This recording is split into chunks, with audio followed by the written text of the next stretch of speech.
আসসালামু আলাইকুম। নতুন একটা ভিডিওতে সবাইকে স্বাগতম। আজ আমরা কবুতর টস করতে যাব টাঙ্গাইল মির্জাপুর। আমাদের বাসা থেকে 40 কিলোমিটার দূরে।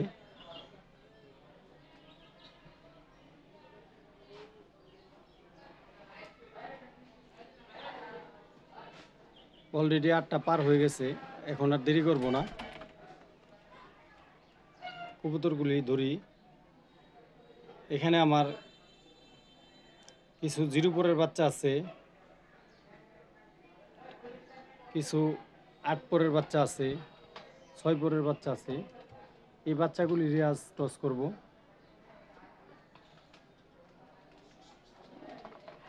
চলুন বন্ধুরা, বাকি কথা স্পটে যাওয়া হবে।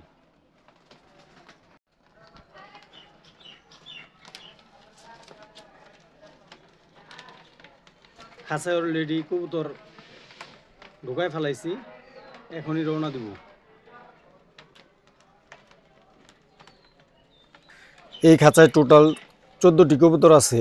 আমার 8টা কবুতর এবং আমার পাশের বাড়ির স্নেহের ছোট ভাইয়ের 6টা কবুতর।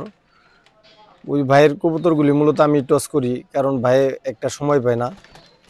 আসলে এই কবুতর নিয়ে মেন রুটে মোটরসাইকেল যাওয়া অনেকটাই কষ্টকর, তারপর উপায় নেই।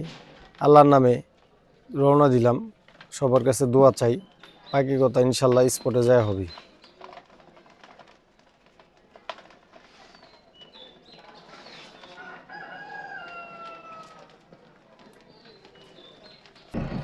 আলহামদুলিল্লাহ, অবশেষে আমাদের কাঙ্ক্ষিত সেই স্পটে চলে আসছি, টাঙ্গাইল মির্জাপুর। আমাদের বাসা থেকে এই স্পটটার দূরত্ব 53 কিলোমিটার। এখানে আর বেশি কথা বলবো না, অলরেডি 11টা পার হয়ে গেছে গা। আমার এই কবুতরগুলিকে বৃষ্টিতে ভিজিয়ে রোদে পুড়িয়ে তারপরে বড় করা হয়েছে। এই কবুতরের জন্য রোদ বৃষ্টি ঝড় কোনোই সমস্যা নাই, এবং হালাল খাবার খাওয়াই বড় করা হয়েছে। আমার বিশ্বাস এই কবুতরগুলি খুব দ্রুতই বাড়িতে চলে যাবে। আর আমার এই সমস্ত কবুতরগুলি বিভিন্ন হাট বাজার থেকে সংগ্রহ করা। এই কবুতরগুলি কোনো অট্টালিকা অথবা এয়ার কন্ডিশনও থাকে না। এই যে আমার বন্ধু মানুষ তাজুল ভাইরে আজকে সাথে নিয়ে আসছি কবুতর ছাড়ার জন্য। তাজুল ভাইয়ের বাইক নিয়েই আসছি। সবাই দোয়া করবেন আমার ইচ্ছায় এই গরমের মধ্যেই এই কবুতরগুলি নিয়ে আমি কমসে কম পাবনা অথবা বগুড়া পর্যন্ত নিয়ে যাব। এই গরমের মধ্যেও যে কবুতর রেস করানো যায়, এটাই আমি দেখাবো ইনশাল্লাহ।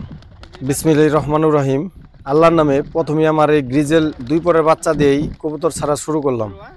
কবুতরকে বলা হয় শান্তির প্রতীক, কিন্তু এই কবুতর জগতে কিছু সিটার বাটপার এসে এক প্রকার এই শান্তির প্রতীককে অশান্তিতে পরিণত করেছে। সাদিক একরুর ইমরানের মতো বিভিন্ন ধোঁকাবাজি কথা বলে মানুষের কাছ থেকে হাজার হাজার টাকা হাতিয়ে নিচ্ছে বিদেশি কবুতর বলে। এই ধোঁকাবাজদের কাছ থেকে সবাই দূরে থাকার চেষ্টা করবেন। আমি সবসময় বলি যে হাটেও ভালো কবুতর পাওয়া যায়, তবে আপনাকে চিনে কিনতে হবে। আপনি না চিনলে আরেকজনের পরামর্শ নিন। আলহামদুলিল্লাহ, আমার সব কবুতরগুলি চলে আসছে এবং আমার ছোট ভাইয়ের কবুতর একটা কমারছে। টোটাল 14 কবুতরের মধ্যে 13 কবুতর আমাদের ঘর লাগছে। এই যে এখানে আমার 2টা কবুতর দেখতেছেন, এগুলি একটা 8 পরের বাচ্চা, একটা 3 পরের বাচ্চা। এই বাচ্চা 2টা সবার আগে আসছে। আর এই যে এখানে একটা 7 পরের বাচ্চা, এই বাচ্চাটা আসছে 3 নম্বরে। আর এই যে একটা 7 পরের বাচ্চা, এই বাচ্চাটা আসছে 4 নম্বরে। আমার বাকি 4টা কবুতর অন্য খাঁচায়, চলুন ওগুলি আপনাদের দেখানো যাক। মিলিনরটাও কাল রেসে দিছিলাম। আসলেও আমার বাড়ির অনেক পুরানা কবুতর। ও মাত্র 14 মিনিটে চলে আসছে। পরে ছাড়ার মূল কারণ হইল বাকি কবুতরগুলি সবই এবারকার বাচ্চা। এর জন্যই মূলত ওরা আমি যেখানে কবুতর টস করি ওরে সাথে দিই। এই কবুতরটা ডিম ছিল, ডিম রাইখে ওরে আমি টসে দিছিলাম। আলহামদুলিল্লাহ, ও খুবই দ্রুতই চলে আসছে।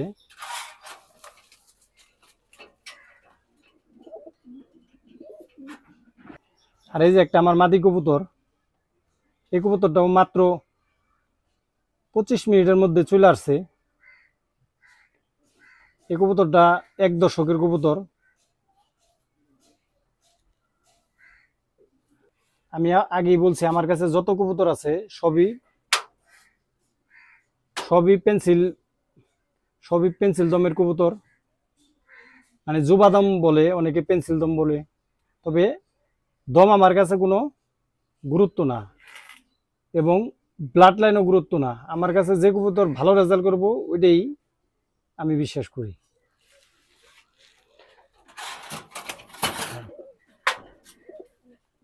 আর এই যে আমার কালো মাদিটা, এই কালো মাদিটা একটু লেট করছে আসতে। ও মোটামুটি প্রায় 1.5 ঘন্টা পরে আসছে। 40 কিলোমিটার থেকে আসতে 1.5 ঘন্টা সময় নিয়ে নিছে। আসলে ও একটা ফিট না, কারণ ওর ডিম আছে। অনেক শক্তিশালী কবুতর হাতেও রাখা যায় না। আসলে ও অনেকদিন ধরে এই থরে আছে। একটু আগে যে কালো বাচ্চা দেখাইলাম এটারই বাচ্চা। ওর এই কবুতরটা প্রচুর ভাইব্রেশন করে। এটাও একটি নাম, এটাও একটি বাংলাদেশের স্বনামধন্য ক্লাবের কবুতর। আমি আমার এক শিষ্যর কাছ থেকে সংগ্রহ করছিলাম। এই যে আমার একটি সবজি নর, এই নরটাও 30 মিনিটের মধ্যে বাড়িতে চলে আসছে। আসলে আসলে এই কবুতরগুলি খুবই শক্তিশালী।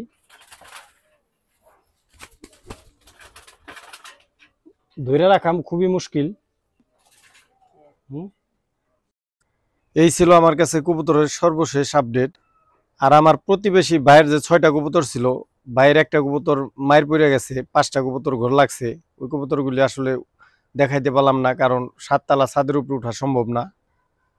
অবশেষে সবাইকে একটি কথাই বলবো, কবুতর আগে চিনুন পরে কিনুন, এবং সিটার বাটপারের হাত থেকে নিজেকে রক্ষা করুন। ভিডিওটা দেখার জন্য সবাইকে ধন্যবাদ। আসসালামু আলাইকুম ওয়া রাহমাতুল্লাহ।